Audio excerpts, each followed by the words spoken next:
निकुंज निकुंज आपने कुछ 4-5 दिन पहले एक पॉइंट हम लोगों ने डिस्कस किया था, आपने स्पॉट किया था जब डॉलर इंडेक्स ने 105 का हाई मंगाया था। उसके बाद से 3 दिन से लगातार स्लाइड करता हुआ आ रहा है। हमने एक स्पेशल ग्राफिक भी बनाया है।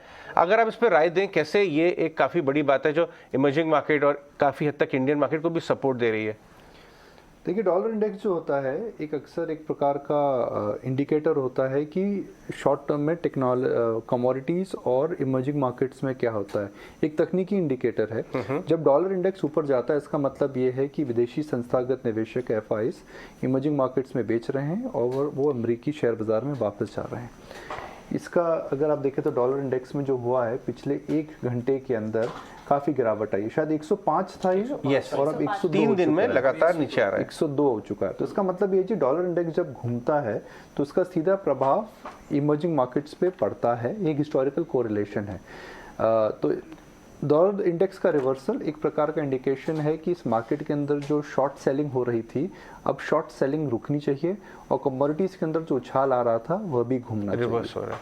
ये तो बात देखी हमने, इनफैक्ट ये काफ़ी कोइंसाइड कर रहा है। कमोडिटी का ऊपर से रिवर्सल आया, पहले कमोडिटी रिवर्स होने लगे, कमोडिटी स्टॉक्स बाद में फॉलो किए। दूसरा आपसे एक पूछना चाहेंगे कि काफ़ी दिनों से, कल भी हमने काफ़ी बड़ी रैली देखी ऑटो बेस्ड स्टॉक्स में। लास्ट 2 हफ्तों से ऑटो की कमेंट्रियाँ अच्छी हो गई, अब ये ऑटो के लिए एक पॉजिटिव, तो न्यूज़ फ्लो बहुत पॉजिटिव है। अब ट्रेडर की पोजीशन या ट्रेड की पोजीशनिंग ऑटोज में कैसी है आपके हिसाब से? नहीं, पहले अगर एक जनरल मार्केट ट्रेंड की बात करें तो मुझे देखिए एक बात तो तय सी हो रही है कि निफ्टी में नीचे बेस बन चुका है। ओके। और लगता है इस बार बेस थोड़ा टिका रहेगा। अब मार्केट ऊपर जाकर के क्या एक नया रेजिस्टेंस तोड़ेगा? 16,600 की बात हो रही है, 16,400 की बात हो रही है। तो क्या मार्केट आज और कल में जाकर के उसको तोड़ेगा? अगर नहीं तोड़ता है तो मार्केट फिर एक प्रकार की रेंज में सेटल हो रहा है।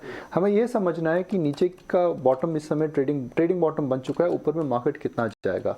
तो जब टिपिकली मार्केट एक प्रकार की रेंज डिस्कवरी मोड में होता है, रेंज डिस्कवरी मोड के अंदर मार्केट में कभी शॉर्ट नहीं करना चाहिए।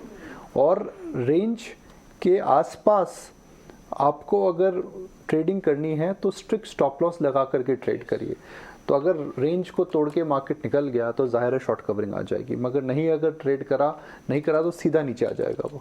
तो वहाँ पर दोनों तरफ की एक हम कहते हैं ना, ये डबल एजेड स्वॉर्ड है। ये एक ये तलवार में दोनों तरफ से धार है। इस समय पैसा बनेगा भी, अगर रेंज के ऊपर आप तोड़ के निकल गए और ज़बरदस्त पैसा बन जाता है, मगर नहीं आया तो नीचे आता है। तो अगर रेंज के पास आप जाते हैं तो मेरे को लगता है कि शायद या तो कॉल ले लीजिए या फिर आपको एक स्ट्रिक्ट स्टॉप लॉस के साथ निफ्टी लेना चाहिए। बिल्कुल, ये बात आप इसलिए भी ठीक कह रहे हैं क्योंकि 16,400 पे हम 2 बार नीचे आए। अगर इस बार हमने फाइनली इसको पार किया तो बहुत अच्छी शॉर्ट कवरिंग टिपिकली आ सकती है और उसके बाद बहुत तेजी से बाजार ऊपर जा सकता है। तकनीकी यही बोलते हैं ना कि आप अगर सपोर्ट को ठोकते रहोगे तो एक बार नीचे आप तोड़ोगे, और रेंज की ऊपर रेंज को टकटकाते रहोगे तो ऊपर छप्पर फाड़ के निकलोगे। तो अक्सर यही बोला जाता है तकनीकी में। अच्छा निकुंज, कल ना जोमेटो के भी नंबर्स आए, उससे पहले पेटीएम के भी नंबर्स आए। पिछले 2 दिन से हम ये देख पा रहे हैं जो इस तरह की कंपनीज है जिसको हम न्यू कंपनीज कहते हैं, अब धीरे धीरे करके थोड़ा चलती है, रिएक्ट कर रही है। आज ब्रोकिंग हाउसेस की रिपोर्ट्स भी आई है उस पे। इनफैक्ट डिलीवरी वॉल्यूम में थोड़ा स्ट्रांग हुआ है। तो इस पे आपका टेक क्या है? जितनी गिरावट होनी थी एक फेज या 2 फेज की, वो कम से कम कंप्लीट हो चुकी है या फिर और इरोड हो सकते हैं? अभी ये कहना मुश्किल है। अभी इन दोनों कंपनियों में एक सिमिलरिटी आई है, हम प्रॉफिट कॉन्शियस हो रहे हैं। हम प्रॉफिट कॉन्शियस हो रहे हैं और हम इस बार अपने जहाँ पर भी हमने ग्रोथ करी थी, एक्विजिशन को लेकर के ग्रोथ करी थी, छोटी बड़ी कंपनी एक्वायर करी थी, नए बिजनेस इंक्यूबेट करे थे, हम कॉन्शियसली उसको अब नहीं करेंगे। हालांकि जोमेटो का लॉस बढ़ा है, मगर जोमेटो ने जो करंट क्वार्टर की जो गाइडेंस दी है आने वाले क्वार्टर की, उसको देख के लग रहा है कि ये काफ़ी प्रॉफिट कॉन्शियस हो रहे हैं। अब समझना ये पड़ेगा कि आप किस लेवल पे जाकर के इन कंपनियों में निवेश करते हैं। तो मेरा अभी भी मानना है कि मैं पेटीएम के बिजनेस मॉडल को लेकर के कन्विंस नहीं हूँ। जो मेरी राय है, मेरी व्यक्तिगत राय है, चैनल की राय नहीं है। जोमेटो के अंदर जो बिजनेस है वह एक बिजनेस हाई ग्रोथ बिजनेस है, वह बिजनेस का रेलेवेंस रहेगा और वह बिजनेस मेरे को लगता है कि और बढ़ेगा। तो जोमेटो के अंदर 2 प्लेयर मार्केट, एक लिस्टेड एक नॉन लिस्टेड है। ये कंपनी अगर कॉन्शियस हो जाती है, पाथ टू प्रॉफिटेबिलिटी अगर बताती है, तो आपको इसके अंदर लंबी अवधि के लिए हो सकता है कि परिवर्तन आए। तो अगर एक निवेशक को ये समझना है कि आप किस लेवल पर जाकर के जोमेटो में निवेश करेंगे, जब वो टर्न अराउंड हो जाएगा, क्या टर्न अराउंड होने वाला है। कंपनी कह रही है कि हम टर्न अराउंड करने वाले हैं, तो कंजर्वेटिव इन्वेस्टर बोलेगा टर्न अराउंड होने दीजिए, हम उसके बाद आएंगे। अग्रेसिव इन्वेस्टर बोलेगा जी अब ठीक बातें कर रहे हैं वो, मार्केट प्रमोटर को समझ में आ गया है कि भाई प्राइवेट मार्केट और लिस्टेड मार्केट के अंदर रिक्वायरमेंट्स अलग होती हैं, देर आए दुरुस्त आए, सुबह का बोला शाम को लौटता तो बुला नहीं कहते हैं उसको, प्रॉफिट कॉन्शियस हो चुके हैं वो। राइट तो ये तो बहुत सेक्टर स्पेसिफिक और स्टॉक स्पेसिफिक बात भी हुई निकुंज, लेकिन अगर आपको शॉर्ट कवरिंग नहीं लगती, आपको लगता है टेक्नोलॉजी स्टॉक्स अब बाउंस बैक कर सकते हैं? क्योंकि कल भी हमने देखा वहाँ बाइंग दिख रही थी, और इनफैक्ट हम तो बहुत इंटरेस्टिंग डेटा पॉइंट्स भी कल दिखा रहे थे कि जो अब करंट फॉरवर्ड पी है वो बहुत अट्रैक्टिव हो गई अपने हाई से। सो आपको लगता है कि वहाँ पर अब शायद वैल्यू इमर्ज होने लग गई है? देखिए लार्ज कैप आईटी में एक ट्रेड ज़रूर है, स्पेशली टीसीएस और इन्फोसिस और 4-5 जो नेम्स हैं उनके अंदर मुझे लगता है कि ट्रेड एक ज़रूर है, क्योंकि वह गिर चुके हैं और ग्रोथ अभी भी है।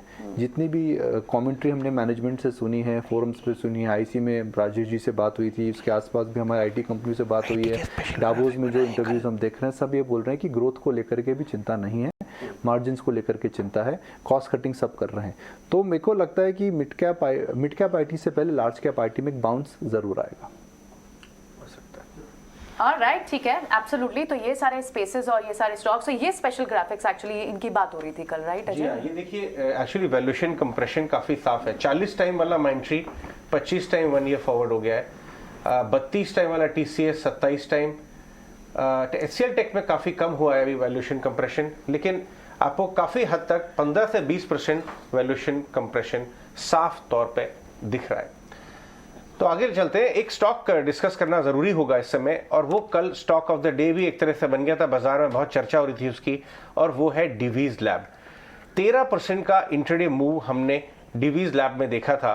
अगर आप डिवीज लैब का स्टॉक लेके आए, कॉनकॉल की कमेंट्री में लोगों को काफी एक्सपेक्टेशन थी कि उसके अंदर कैपेक्स का अनाउंसमेंट आएगा। डिवीज लैब की बात कर रहे हैं हम, देखिए 10% तो ये नीचे बंद हुआ है, बट एक्चुअली डेज हाई उसका 3% ऊपर था, तो 13% का इंट्राडे रिवर्सल आपको डिवीज में दिखा, और कोई खास गाइडेंस नहीं आई, कोई खास कैपेक्स का अनाउंसमेंट नहीं हुआ, और स्टॉक काफी चला हुआ था, 3800 वाला 4500 तक गया था रिसेंटली। तो इसके बारे में बात करना जरूरी होगा। डिम्पी, अगर आप चार्ट्स इसके अपने पिटारे से निकाल के दिखाएं और हम लोग उसके ऊपर डिस्कस करेंगे, वो तो हम दिखाई देते हैं, संतोष किरण से भी बात करेंगे। हाँ,